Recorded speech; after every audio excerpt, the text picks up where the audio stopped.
Hello everybody and welcome back to a brand new video. Make sure you smash that like button down below and subscribe to the channel if you are new.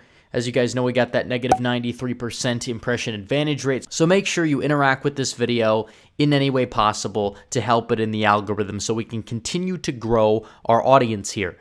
And I put a poll out on my community tab about a week or two ago asking which Senate race profile did you guys want to see next? The overwhelming answer was Arizona, which really surprised me a lot. I thought it would either be Ohio, maybe North Carolina. I think Wisconsin was on there too. All those states are going to be close as well.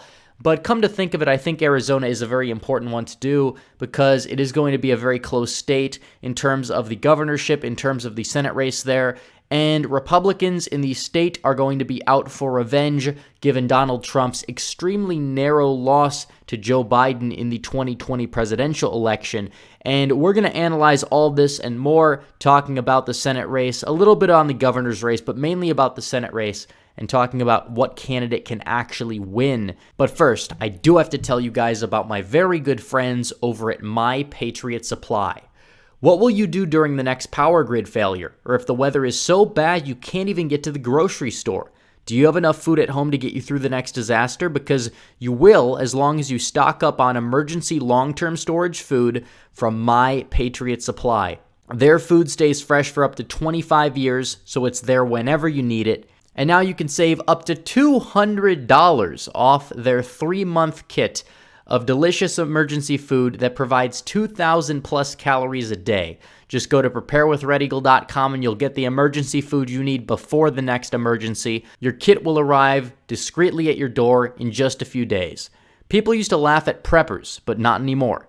Get yourself enough food to last a long time. Just visit preparewithredeagle.com and save $200 on a 3-month kit of emergency food, because someday you're going to be very glad that you did. So we talk about the 2020 election out of the state of Arizona. Donald Trump losing by just 10,500 votes out of the state of Arizona, 0.3% to Joe Biden. In terms of where the shift was, in terms of the counties, you saw a lot of red shift in the more Hispanic counties like Yuma and some of the counties in the southeast, but you saw some shift in the suburbs in Phoenix and Maricopa County, and some shift in Pima County where Tucson is. And as a result, that helped Biden cross the finish line. But that doesn't mean the state was extremely close. In fact, if you look at this Maricopa County right here, if Donald Trump did just half a point better in Maricopa County, or if he got the margin that McSally got in Pima County, he would have actually won the state of Arizona. It would have been very close either way, but the trends in Arizona were actually telling, and you look at where they were.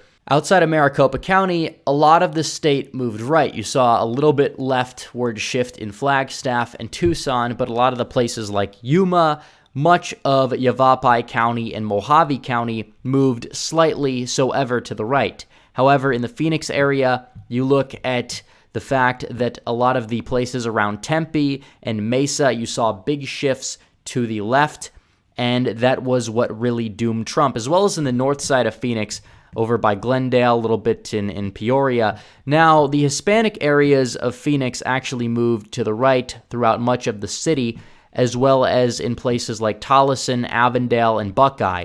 And a lot of these areas are very rural. When you're driving through Arizona on I-10, if you're going west and you take some of these freeways up here, there's a lot of farmland out here. So it's not like that Arizona doesn't have agriculture. It's not like Arizona doesn't have manufacturing. And it also has a lot of Midwestern transplants. So the idea that MAGA is dead in the state of Arizona and that it's completely a neocon state at this point doesn't exactly hold up 100% in reality. Of course, you're going to have that neocon base in East Phoenix, but also in West Phoenix, you see a lot of Republican areas, a lot of areas that moved to the right in 2016. And in some cases in 2020, also the Hispanic trend is actually benefiting Republicans. If it continues, that will definitely help them. However, you'd like to see that happen in places like Tucson. Trump didn't really go to Tucson on the campaign trail. I feel like one stop to Tucson probably would have flipped the state red. So in terms of Arizona, it is a very winnable state, but Republicans will have to reverse the trends in places like the 5th District, in places around Mesa, Scottsdale, to a lesser extent Gilbert and Chandler as well. That is exactly where they need to improve if they want to take back the state of Arizona. And in terms of the 2022 Senate race, the number one contender at this point, and it shows here in the primary poll that we have out of Data Orbital, Andy Biggs has got the nomination if he wants it. In terms of the governorship, it's probably going to be Daniel McCarthy. I just hope that this time around he runs his campaign a lot better than last time. Paul Gosar has expressed interest to run for governor and Senate, although personally I do believe he is going to stay in the House, although it would be very interesting if he did. I would support him 1,000% if he were to go for governor or if he were to go for Senate. But in terms of his electability, there are potential problems. Obviously, if he's going up for governor against a Bernie Sanders type of Democrat, I think he would have a shot. But in terms of Mark Kelly, I think Andy Biggs is the one that has the potential electability to defeat Mark Kelly. Looking down at the governorship, if Katie Hobbs runs and does become the nominee, that could be a good thing for Republicans because I do believe she will be easy to beat given the things she said in the past about Trump voters. And also, I do believe that it would be a good thing because she can't oversee her own election if she is heading the Secretary of State, which may give Republicans a little bit of a relief about other concerns that they may possibly have. So, in terms of the governorship, that's about it for the governorship. But in terms of the Senate race, Andy Biggs is the guy. This guy is pro-Trump through and through. He is somebody who I would say is an authentic conservative. He is one of the best representatives that we have. But even though he has appeal to the MAGA America First base, he also has a decent amount of appeal as well to establishment Republicans. We could look at this in the 5th District. You look at the 5th District, Andy Biggs is their representative. Donald Trump only won it by 14 points, but Andy Biggs won it by 18 in 2020, outperforming Trump by 4% in that district. That is a district that trended vastly to the left. If you look at the change from 2016, a lot of that blue out here in Mesa and Scottsdale, that is Andy Biggs' district. Now, if Andy Biggs were to run, I believe he could reverse some of that trend in a very populated area, and that definitely would help him win the state of Arizona by default. We look at the election shuffler map. Just a 0.5% improvement in Maricopa County over Donald Trump will get you the state of Arizona, assuming he would hold the other areas, which I really do believe that he would, especially in a midterm. You have a lot of people on the right who will be angry at the Biden administration. In terms of gun control, that's a big thing. Mark Kelly, one of the reasons why his election was so close in 2020 was the gun control issue. He was no moderate when it came to gun control. He pretends to be a moderate when it comes to other things. Same thing with cinema. They pretend to be moderates on many things, but they end up voting Democrat. They're fooling their own voter base, but they were able to do it effectively enough to win. Whether if it was cinema running to the right of McSally on immigration issues in 2018, or Mark Kelly just trying to play the role of the moderate astronaut. Yeah, they do it all the time.